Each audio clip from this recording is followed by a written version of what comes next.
Olá você, bem-vinda e bem-vindo ao podcast Mundo Enneagrama. Este é o nosso episódio de número 97, publicado em 23 de outubro de 2025. Eu sou Urânio Paes, sócio fundador da Chestnut Paes Enneagram Academy, a CP Enneagram, nossa academia de Enneagrama. E o nosso tema de hoje é as 9 chaves de transformação com o Enneagrama. Eu vou falar aqui sobre as 9 grandes áreas de trabalho de autodesenvolvimento que a pessoa que é um buscador sério da verdade e que gosta do Enneagrama deveria enfocar depois de saber qual é o seu tipo. Aonde eu coloco meus esforços de autodesenvolvimento? Porque a tendência é que a gente faça coisas demais, uma coisa de cada tipo, e aí se perca em coisas que não são tão prioritárias. Não dá tempo numa única vida da gente fazer tudo o que precisa para crescer e alcançar níveis de consciência superiores. A gente precisa ter foco naquilo que vai nos trazer mais resultados. E essas 9 chaves buscam dar esse foco a todos nós. O que exatamente eu tenho que priorizar? O que eu tenho que prestar atenção? O que eu tenho que fazer? Quais são os assuntos, os temas, as partes da estrutura da minha psique que eu tenho que tentar transformar, né?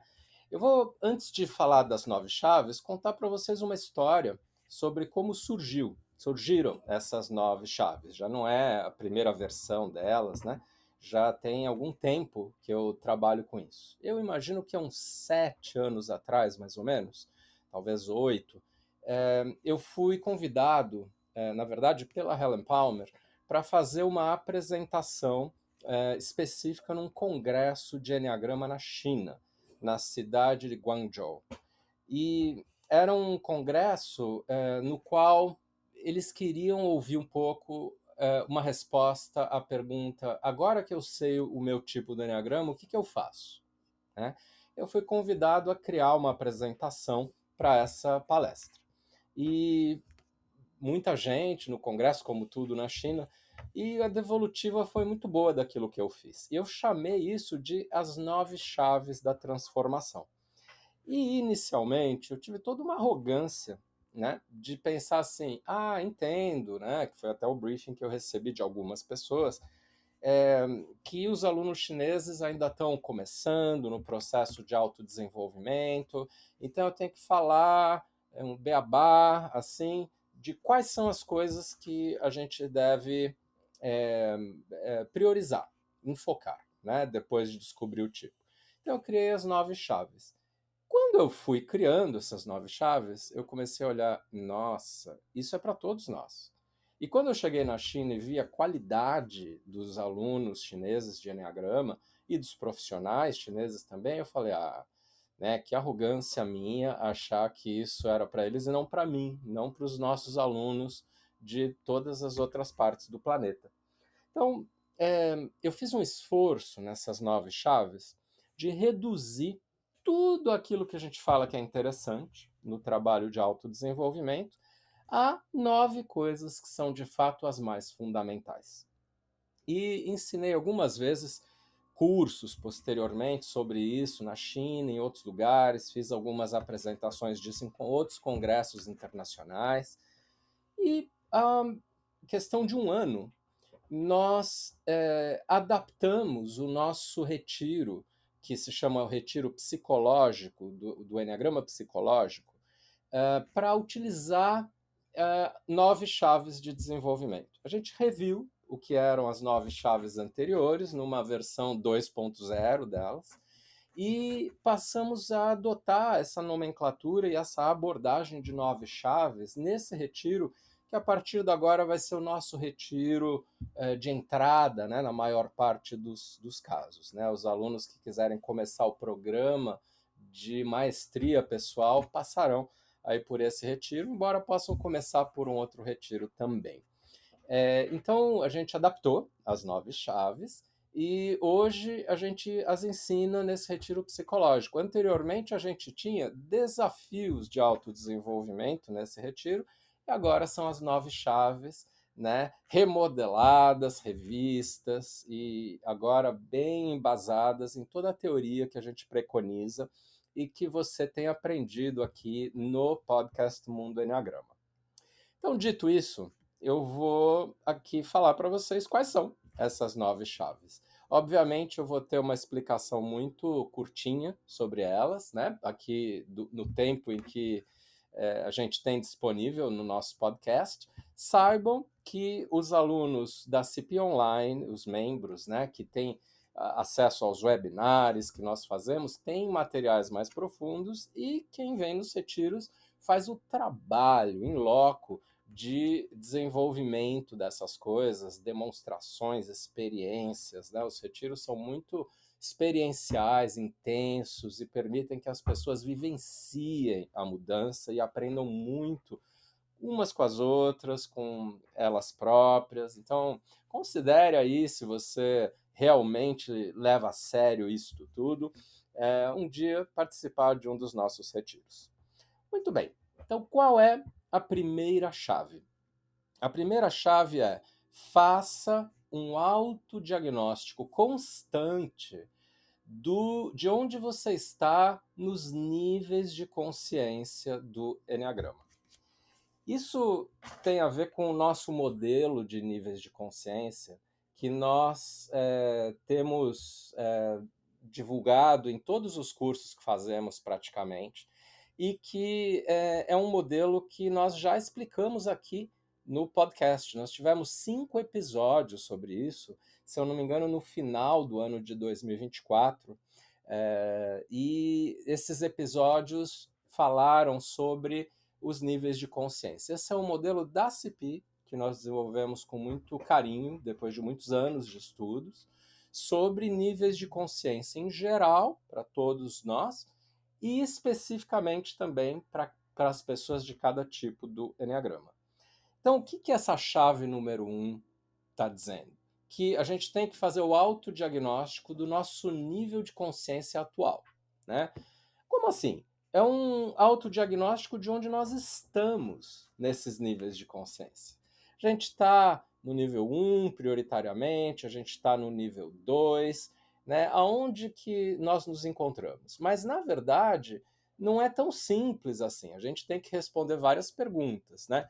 Quais partes de mim, o que em mim está no nível 1, o que está no nível 2? Quanto de mim está no nível 1, quanto está no nível 2, né? E qual é o meu centro de gravidade psicoespiritual? Qual é o meu normal? Qual desses níveis eu volto na hora em que eu vou para cima ou para baixo, né? Tenho essa oscilação pendular, né, que é comum. Quanto elástico eu sou de subir, depois descer, ou não sou tão elástico. Então, qual é o grau de elasticidade nos níveis? E quais os meus gaps, as pendências do nível 1 e os novos desafios do nível 2. Quando a gente fala nível 1 e nível 2, a gente está falando aqui basicamente de um nível de menos consciência e um nível em que a gente está desenvolvendo a consciência, que é o nível 2, passando por muitos desafios durante esse desenvolvimento de consciência. Né? Desafio de desenvolver autoobservação, de desenvolver presença, de fazer trabalho psicológico, de cura de diversas coisas, inclusive traumas. Mas se eu for resumir, o trabalho a ser feito no nível 2 são as 9 chaves, né? Então, onde eu estou nos níveis de consciência dentro dessas dimensões que eu falei? Isso tem que ser um autodiagnóstico constante. Os alunos do nosso curso, a partir de agora, nessa nova versão dele, são chamados a fazer esse autodiagnóstico mensalmente, renovar o autodiagnóstico, tirar tarefas claras de autodesenvolvimento e ter um plano de autodesenvolvimento sempre atualizado e que dê foco no trabalho interior, né? Então essa é a primeira chave, porque os níveis de consciência, esse modelo da CP de níveis de consciência, é de fato uma espinha dorsal de tudo que nós fazemos. E a gente diz que não adianta conhecer dos 9 tipos só numa dimensão básica de descrição das 9 personalidades. A gente precisa conhecer a dimensão vertical de o que acontece com cada um dos 9 tipos, pessoas desses 9 tipos, na hora em que se desenvolvem, né? E se tornam mais conscientes, galgam níveis superiores de consciência. Então é muito importante saber que a gente evolui dentro do nosso tipo. A gente não muda de tipo, mas evolui enquanto alguém daquele tipo, passando pelo que esse modelo nosso descreve sobre níveis de consciência. Altamente recomendado, se você quiser entender mais isso, que você volte aos 5 episódios que eu citei lá do final de 2024, que falaram dos níveis de consciência, tá? Chave número 2. Equilibre a sua sequência instintiva. O que quer dizer isso? Bom, os instintos do Enneagrama, descritos no Enneagrama contemporâneo, né, tipológico, eles são o autopreservação, o social e o sexual, que às vezes a gente também chama de 1 a 1 em vez de sexual. Mas aqui o termo sexual é tecnicamente mais adequado, então autopreservação, social e sexual.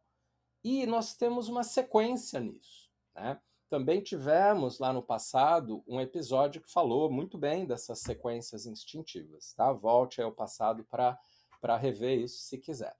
Um desses instintos é dominante, ele domina a cena para nós. Outro é secundário, está no meio, né? Mais balanceado. E outro é reprimido, e ele pouco opera, a gente não usa isso. Deu meio que uma narcotizada nisso na nossa vida, ou uma reprimida, ainda melhor, né? E isso gera uma distorção, em que a gente não tem os 3 abertos para funcionar conforme o que a vida traz. A gente tem alguns mais abertos do que outros, alguns bem fechados, um bem fechado, que é o reprimido, e tem um desequilíbrio em como a gente vive a nossa vida, baseado nessas esferas, né, desses 3 instintos, da proteção, né, da vida e de garantir recursos, manter o que eu tenho, que é a autopreservação, o pertencer, né, que tem a ver com o social, e o conectar, dessa conexão umbilical, assim, quase de fusão, que tem a ver com o sexual, né? De ter essa ligação muito forte aí com o outro, né? E aí a gente distorce esses instintos. E qual é a chave, então? Reequilibrar esses instintos. E aí tem muitas coisas que precisam ser feitas, muitas formas. Por exemplo, no início, a gente precisa aumentar o segundo instinto, que está mais lá disponível para nós, não é tão inacessível, para conseguir diminuir a força do primeiro. Enquanto isso, nutrir o último. Esse é o primeiro movimento, mas lá para frente muda, eu tenho que sofisticar as coisas que eu faço para conseguir balancear ainda mais a minha sequência. Lá na frente, em níveis superiores de ser, nós conseguimos ter uma sequência reequilibrada, com instintos é, não distorcidos. Né? Não tenho mais um que domina e outro que está reprimido. Leva tempo, mas é o que a gente está falando. Se você se enfocar nessas 9 chaves, se você priorizá-las ao invés de outros tipos de trabalho de autodesenvolvimento, aí você tem mais chance de chegar nisso em algum momento da sua vida, né? Nesse equilíbrio maior. Mas tem que começar por algum lugar, e esse lugar é dar uma limitada, de maneira forçada no início, no instinto dominante, e também nutrir o instinto reprimido, mesmo que a gente sinta que não tem energia para isso. Quando se fala do instinto, tem coisas que a gente precisa fazer que são profundas, de cura psicológica, traumas, enfim, mas também tem coisas que são muito práticas. A gente tem que ser prático, concreto e fazer algo, não só falar a respeito. Então, essa é a segunda chave. Já a terceira chave do autodesenvolvimento é o que a gente chama de eleve-se acima do seu subtipo. O que quer dizer isso? Né? O subtipo é uma manifestação mais específica da paixão do nosso tipo. Então, por exemplo, o 5, que a paixão é a avareza, tem 3 subtipos. O 5, autopreservação, que é o defensor do castelo, é aquela pessoa que é mais encastelada, né? Muito mais quieta no seu canto. O 5, social, que é o totem, né? Que tem a ver com pertencer a um grupo de pessoas especial, assim, que domina um certo tipo de conhecimento, né? E tem espaço assim, né, entre elas, né? Os ícones do grupo. E aí o sexual, 5 sexual, que é confidências, que tem a ver com criar ligação íntima por meio de segredos e outras coisas mais de intimidade com a outra pessoa, mas essas 3 coisas sendo manifestações da paixão do tipo, da avareza, no caso do 5.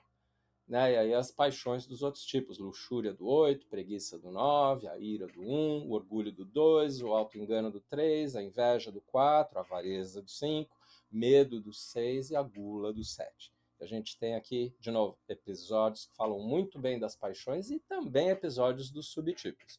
O subtipo mistura esse lado da paixão, que é que está no centro emocional humano, no coração, com o instinto dominante. Então, é a forma como o instinto dominante se manifesta para aquele tipo em particular. Então, existem 27 subtipos, né? Um dominante, um instinto dominante de cada um dos 3 para cada um dos 9 tipos, então 27 subtipos do Eneagrama. Eles dão muito mais nuances, não só de como as pessoas agem, as tendências delas, mas também de caminhos de autodesenvolvimento. E a gente fala, por exemplo, nos nossos cursos, sobre os desconstrutores dos subtipos, coisas que a gente tem que fazer que são muito especiais para a gente poder se desenvolver. E o último episódio, anterior a este, falou dos desconstrutores dos subtipos. Então, veja como os episódios cobriram muita coisa das chaves, né? E as chaves aqui estão buscando sistematizar o que são as coisas centrais para você ter naquele que eu espero que se torne um plano de autodesenvolvimento pessoal, sempre renovável, né? Então, elevar-se acima dos subtipos é não ficar mais condicionado a eles, explorar outras coisas, questionar esse subtipo e conseguir ter uma vida mais plural, mais ampla, não tão condicionada a esse padrão. Né? É se elevar acima dessas amarras que são geradas pelo subtipo. Quarta chave: gerencie as suas emoções. O que quer dizer isso? Bem, aqui a gente já está no centro emocional do ser humano, mais puramente, né? E a gente precisa fazer coisas como acessar todas as emoções humanas, né? Já falamos disso aqui também num episódio, né? Inclusive num que eu entrevistei a minha sócia Bea Chestnut, né? Falando disso, ela é muito boa nessa parte das emoções. E, por exemplo, o medo, a raiva, a tristeza, a alegria, que são as 4 emoções básicas. Então, aprender a entrar em contato com elas, para que a gente use todo o coração e tenha toda a experiência humana nesse lado emocional. Mas também não só saber entrar e entrar assim, diretamente em contato, mas saber sair delas, né? E não muito rapidamente, mas depois de ter processado uma boa parte, não posso ficar eternamente ali. Tenho que entrar nos conteúdos emocionais, muitas vezes doloridos e vulneráveis dessas emoções, para conseguir me desenvolver como ser humano, né? Eu só serei um ser humano se eu tiver toda essa gama de experiências emocionais e também para abrir o coração. Eu preciso abrir esse centro de inteligência, né? Mas eu também não posso ficar preso nisso. E também a gente tem uma espécie de sequência emocional, que assim, por exemplo, se eu pegar o 4 social, ele tem a tristeza em cima da raiva. Então ele não sente muito a raiva porque vai sempre para a tristeza. Já se eu pegar o 4 sexual, a raiva está acima da tristeza. Em vez de sentir tanta tristeza, ele sente mais a raiva, né?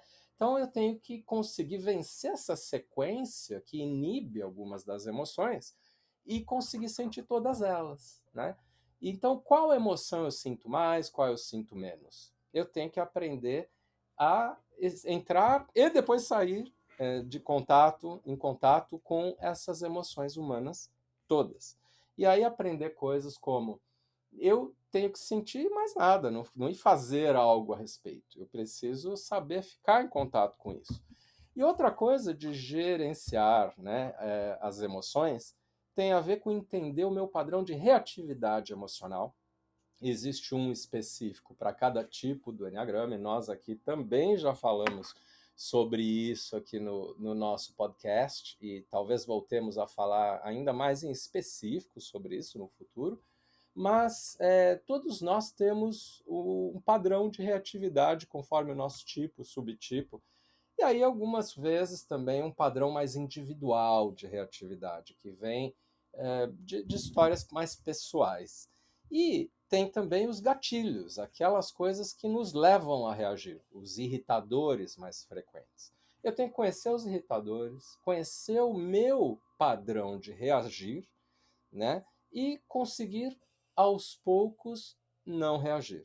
E aí nos cursos a gente ensina 3 etapas do gerenciamento da reatividade, né? Que tem a ver com aonde eu estou no nível de consciência, né? E essas 3 etapas são sequenciais e a gente ajuda os nossos alunos a conseguirem reagir menos e menos, prosseguindo etapa por etapa nessa arte aí de gerenciar as próprias reações.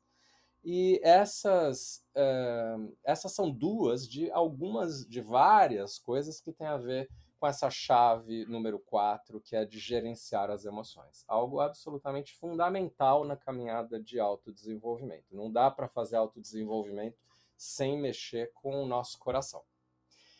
Ainda em contato com o coração, mas também com todo o nossa psique, vem a chave número 5, que é cure seus traumas. Sim, todos nós temos traumas. Muitas vezes desconhecidos, que a gente precisa ir lá cavar, encontrar e explorar. Porque mesmo que eles sejam inconscientes, eles estão nos afetando muito ainda hoje, né? São, às vezes, por exemplo, abusos desconhecidos, e aqui abusos de diferentes tipos e níveis, né? Ou, por exemplo, traumas ligados a questões que todos nós temos com pai e mãe, né, na infância, outras coisas que são necessidades não atendidas do passado, e tem que fazer esse trabalho por meio de terapia. É insubstituível. Isso é uma coisa fundamental a ser feita como tarefa de autodesenvolvimento no nível 2. E tem que fazer esse trabalho de formiguinha, né? Fazer durante um tempo, não para a vida toda, né? Ao meu ver, mas de uma maneira bem focada em trabalhar quais são os traumas principais. Algumas pessoas usam terapia para trabalhar só as questões atuais. Tem o seu mérito, ajuda a pessoa, mas o mais importante até é voltar ao passado e trabalhar os complexos parentais e todas as outras questões mais de base, sobretudo os traumas, eu diria. Isso é absolutamente essencial e isso é feito, de novo, em terapia. Nos preocupa muito ver pessoas que trabalham o lado espiritual, com o Enneagrama, inclusive, sem trabalhar o lado psicológico. Essas pessoas fazem o atalho espiritual, o spiritual bypass, né, que é algo não desejável e, inclusive, perigoso. Eu tenho que pegar um ou dois ou três traumas principais da minha vida e fazer um trabalho de cura. E acredite, a gente faz muito isso nos nossos cursos, na prática, dá para curar. E a gente só tem que ter a iniciativa e a coragem e estar num ambiente de segurança psicológica e de competência com as técnicas utilizadas para permitir que a pessoa se cure. E aí tem a manifestação dos traumas para cada um dos 9 tipos e como lidar com eles de uma maneira que seja mais eficaz. Essa é a chave número 5. A chave número 6 é purgar a paixão do tipo. Purgação da paixão. Então vamos definir o que que é isso. A paixão do tipo, se você acompanha aqui o nosso podcast, você já sabe o que é um vício emocional central que cada um dos tipos tem. E eu citei as 9 paixões há pouco aqui, né? Luxúria do 8, preguiça do 9, ira do 1 e por aí por diante.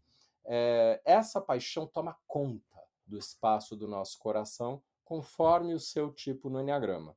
Ela tem, assim, ela impera em relação a várias outras emoções. E embora eu tenha as 9 emoções, só essa do meu tipo é uma paixão, no sentido que ela está lá o tempo inteiro, é obsessiva e toma conta de tudo, né? E é difícil eu não sentir aquilo, né? Ela é forte demais, em excesso. Paixão aqui num sentido negativo da palavra, de perder a liderança de mim mesmo. A paixão me domina, né? Então, o que que eu tenho que fazer com a paixão? Óbvio que no início é conhecê-la, reconhecê-la até em manifestações indiretas, mas também depois vem o mais importante, que é o trabalho de desconstrução da paixão no próprio nível emocional, de purgação, né? Que é entrar num certo sofrimento voluntário em relação à paixão, não em relação a mim. Sofrer pelo fato de eu ter essa paixão. Então é eu me sentir, tem uma ordem que a gente ensina nos cursos, mas em linhas gerais é eu me sentir frustrado com ter essa paixão, cansado dela, depois arrependido e por aí vai. Esse é um processo emocional que permite que a paixão vá sendo dissolvida e que ela não tenha tanta prevalência em relação a nós e não imponha mais a sua vontade sobre nós, né? Então eu tenho que purgá-la por meio desse sofrimento voluntário que é um sofrer pelo fato de eu estar preso nessa amarra, nessa prisão chamada paixão. E aí tem método, e você pode explorar isso um pouco aqui com o nosso podcast, ou optar de novo por ser membro da CP Online, ou vir aos nossos cursos para conseguir praticar e entender ainda mais como fazer isso, né? Mas, de qualquer forma, essa é a chave número 6, que é das mais centrais, purgar a paixão do meu tipo. E olha só, eu tenho que focar só a paixão do meu tipo. Não ficar mexendo em outras paixões que não são centrais para mim, né? A gente não compartilha da visão de que eu tenho uma segunda, uma terceira, uma quarta paixão que eu também tenho que dar certa atenção. Para nós, na CPI, é foco absoluto naquela que é a emoção que me domina acima de todas as outras e que é a única que eu posso chamar de paixão. Não dá tempo de fazer o trabalho todo em cima de todas as emoções durante a vida, né? Então a gente aqui está dando foco para você. Vai que vai naquilo que mais vai te dar resultado. Chave número 7 é desafie a fixação do seu tipo. O que é isso? É você entender que você tem um modelo mental, uma forma de pensar que é limitante, é uma crença que limita você na vida, que é um pressuposto de como a vida funciona que não é verdadeiro, que me traz papéis específicos que eu acho que eu tenho que desempenhar sempre, e por aí eu fico fixado nesse modelo mental, né? Fixação nesse sentido de que eu só penso desse jeito e não abro minha cabeça, né? Claro que eu tenho aqui várias outras formas de desenvolvimento mental, de quebra de paradigmas, de pensar fora da caixinha em tudo, mas é mais central ainda, como a chave número 7 aqui, o desafiar essa fixação como forma de usar a mente, né? Então a paixão está no centro emocional e a fixação está na cabeça, no centro mental, né? Então eu tenho que desafiar de formas assim, questionar mesmo por que eu penso isso, fazer afirmações opostas, criar imagens diferentes para criar, inclusive, uma confusão na minha cabeça a respeito disso, me atribuir novos papéis, abdicar de papéis antigos, porque eu preciso o tempo inteiro me desenvolver desafiando aquilo que é fixado, que é estreito, que é um padronizado, né? Que eu tenho que sair dessa amarra, dessa caixinha, né? Para isso, vou começar a pensar por todos os ângulos e não só por aquele meu ângulo específico. Lembrando que o tipo 7 no Eneagrama pensa por todos os ângulos por conta da fixação dele. Então, sair da fixação do 7 é começar a pensar só por um ângulo, né? Então, tem essa exceção aqui. Mas, em geral, eu saber qual é a fixação no meu tipo e questioná-la e fazer coisas específicas, usando um processo mental de trabalho interior, porque a fixação está no centro mental, para não ficar amarrado a essa única forma pensamento. As fixações são para o 8 a vingança, para o 9 a indolência, para o 1 o ressentimento, para o 2 a adulação, para o 3 a vaidade, para o 4 a melancolia, para o 5 a mesquinhez, para o 6 a covardia e para o 7 o planejamento. Mas eu não vou definir aqui porque a gente teve um episódio falando só das fixações. Volte lá aos princípios, o início aqui desse nosso podcast Mundo do Enneagrama, que você vai achar um bom episódio falando das 9 fixações, tá? Esse é o desafio, a chave número 7. Desafie a fixação do seu tipo. Já faltam 2 chaves. Qual é a chave número 8? Use os 3 centros de inteligência. Nós temos a cabeça, o coração e a barriga, né? A mente, as emoções e as vísceras. E o que a gente deixa acontecer só usa uma dessas 3, no máximo 2, né? E isso é se tornar sub-humano, não um ser humano completo. O ser humano merece esse título apenas se ele utilizar os 3 centros de inteligência, né? E a verdade é que, dependendo do meu tipo, 1 ou 2 desses centros estão congelados. Eu não os utilizo, né? E também, às vezes, eu posso utilizar só uma parte mais superficial desse centro, mais reativa, mecânica, condicionada. E eu tenho que me aprofundar no uso mais sofisticado desses 3 centros, cabeça, coração e vísceras, né?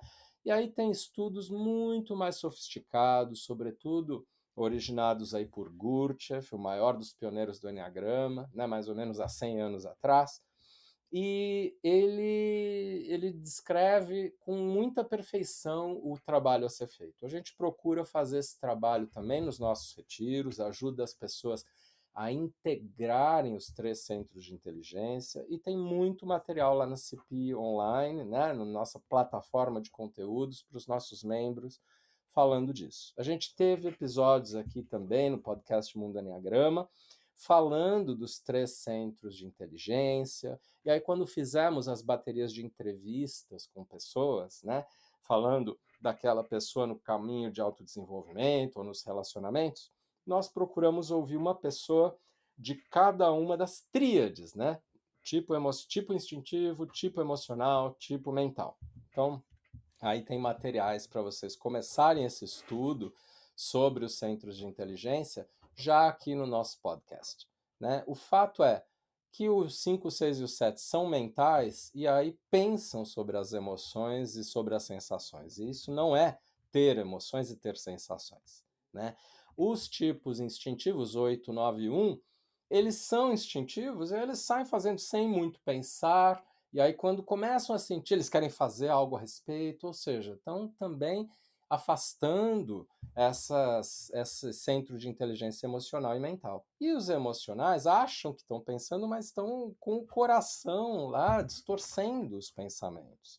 E também distorcendo as próprias ações, o que fazem. Então, a gente não usa os 3 centros. E se quiser crescer, a gente precisa ver como a gente não usa e aprender a utilizar, né, de uma maneira mais objetiva. Isso significa vencer essa dominância do meu centro de inteligência e me desenvolver nesses outros 2 mundos, né, que são esses outros centros de inteligência. E agora a última chave, qual é? É siga o caminho das flechas. Também tivemos podcasts aqui no Mundo Enneagrama falando disso. É utilizar aqueles 2 pontos de conexão por flechas no diagrama do Enneagrama, ou por linhas interiores no diagrama. Já falamos disso aqui no podcast, e isso é muito importante, porque as flechas indicam os melhores, mais eficazes e mais profundos recursos de desenvolvimento que nós temos. Esses 2 pontos são os principais que a gente tem que acessar de uma maneira positiva para conseguir sair do problema do nosso tipo. E quando eu falo maneira positiva, nem sempre vai ser agradável ou popular, né? Você vai acessar coisas que são importantes para o seu perfil, independente de o que os outros vão achar ou quanto isso vai ser fácil ou difícil para você. E as flechas mostram o caminho principal para a gente conseguir se individuar, sair das mesmices do nosso padrão. Né? E tem uma ordem ideal, que é primeiro o contrário à flecha, para o ponto contrário à flecha, e depois para o ponto a favor da flecha. Reveja aí o episódio, né, das flechas aqui no Mundo Enneagrama, para você rever isso que eu estou falando. Sem o uso das flechas, todo o trabalho fica mais difícil. Eu alavanco o meu desenvolvimento, inclusive o desenvolvimento das outras 8 chaves, com as flechas. As flechas são, inclusive, um caminho mais alquímico, mais de revolução de quem eu sou, né? Com uma transformação mais rápida, verdade que mais desafiadora também, do que pelo menos o caminho das asas, né? Os 2 pontos laterais na circunferência do Enneagrama. Mas a gente preconiza mais o uso das flechas do que o das asas, como um jeito de nos transformarmos de maneira mais intensa, completa e rápida. Então, o caminho das flechas. Se você enfocar essas 9 chaves e deixar de lado todo o resto que você faz, você vai ter sucesso na sua caminhada de autodesenvolvimento.